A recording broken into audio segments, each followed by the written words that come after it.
Hello, everyone. My name is Rebecca Kahila. I am the School Safety and Discipline Specialist for the Virginia Department of Education.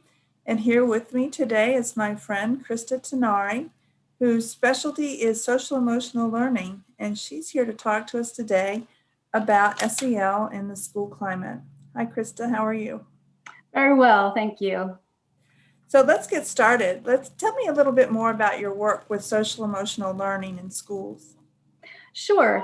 I have been a social emotional learning consultant for over 20 years, and I've worked with public schools, private schools, independent, all different ones. I started off directly, training students in social emotional skills, and then I moved to working with educators, and now I work closely with school leaders and administrators who want to integrate social emotional learning to improve school climate. The past 2 years, I've been involved in a program called Social, Emotional, and Ethical Learning, which runs out of Emory University. And I'm working with educators in 22 countries who are implementing SEL in their schools and their community organizations. Wow, Krista, that's amazing. I'm so impressed by the work that you've been doing. Thank Tell you. me about how you've seen the infusion of SEL or social emotional and ethical learning improve school climate. Yes, there is a good correlation between school climate and the faculty and students using social emotional learning schools during the school day. And that's because social emotional learning really focuses on emotional awareness, self-management, self-control, relationship skills, empathy, cooperation, collaboration. You can see how all of those things, of course, would help produce more quality relationships between people in a school building and really help people feel safe and a sense of belonging to school. So, I've seen schools use social emotional learning in such a variety of ways. There's a couple of choices to be made about how a school wants to implement it. Some schools implement a particular curriculum.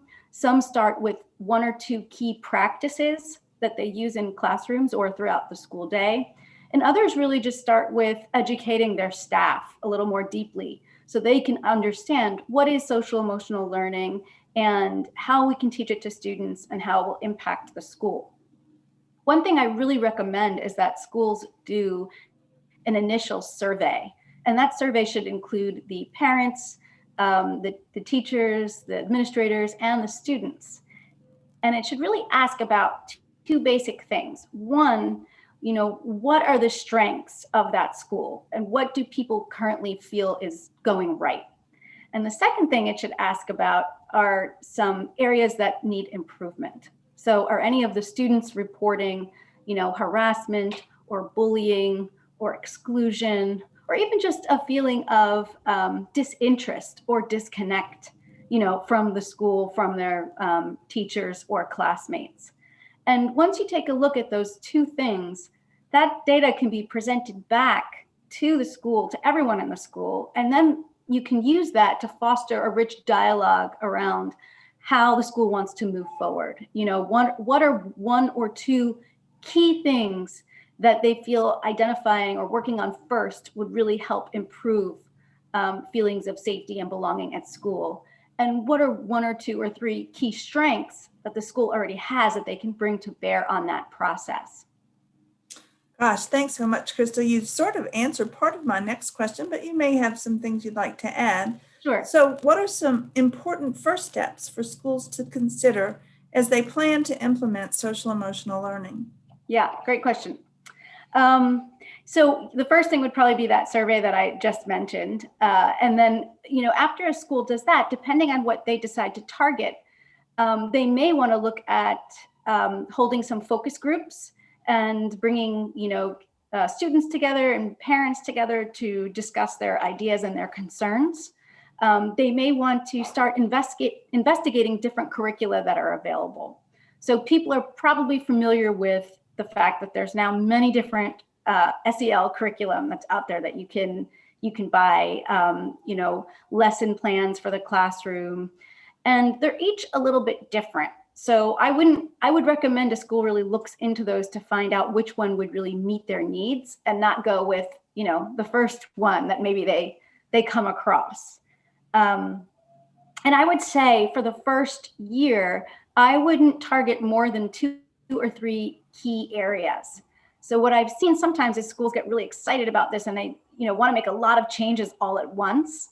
And change is a challenging process for schools. It's asking people to maybe do things a little differently, maybe to put in some, additional self-reflection about what they're doing and how it's working. It can be a little scary.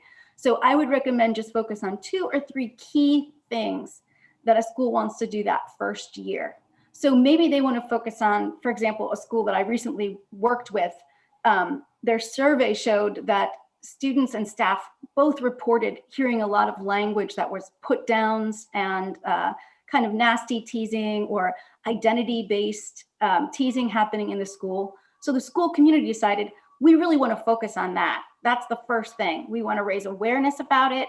We want to teach children how to be, upstanders. We want to give teachers skills and what they can do when they hear that kind of behavior, how they can address it. And so that was their one big thing. And they worked on that, the first year, but in doing so, of course, that led them to other kinds of skills they also wanted to work on. So I would say choose just no more than 1 to 3 things to focus on at first. Great, thanks, Krista. Sure. So I know you have some resources. I know you've helped develop some as well. I got to share those, or got to learn about those when I first met you down in Gainesville, Florida at the River Phoenix Center for Peace Building. Could you suggest some resources for schools as they begin implementing SEL? Sure. So Krista, as in your work, I know that you come across a lot of resources for social emotional learning. Can you share some of those with us?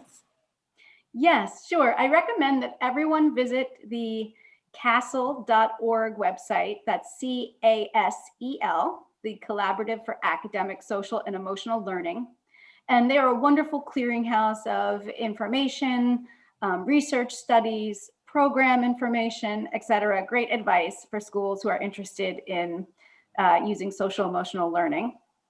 I can also recommend additional free resources from the program I'm involved with, because we offer all of our curriculum for free.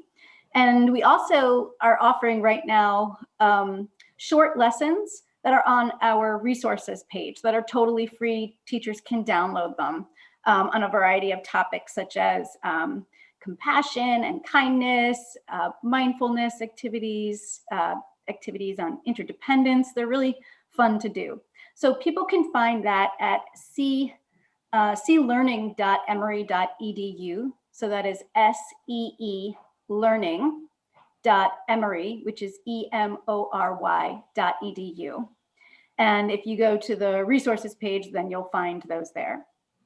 I'm also co-author of a curriculum for middle school, and it's called Create a Culture of Kindness in Middle School. I co-authored it with Naomi Drew. And that is a wonderful resource specifically for middle level teachers, counselors, and students. It includes 48 different lessons. And that can be found on Free Spirit Publishing or, your local bookstore or Amazon. So those are some resources that I recommend that are, out there. The last one is not free, but it's very reasonably priced. Thank you so much, Krista, for taking the time to talk with me today and to share with educators in Virginia the wonderful work that you're doing. I look forward to seeing you again soon. Thanks. Me too. Thanks so much. And best wishes to everyone who's doing this important work. Thank you.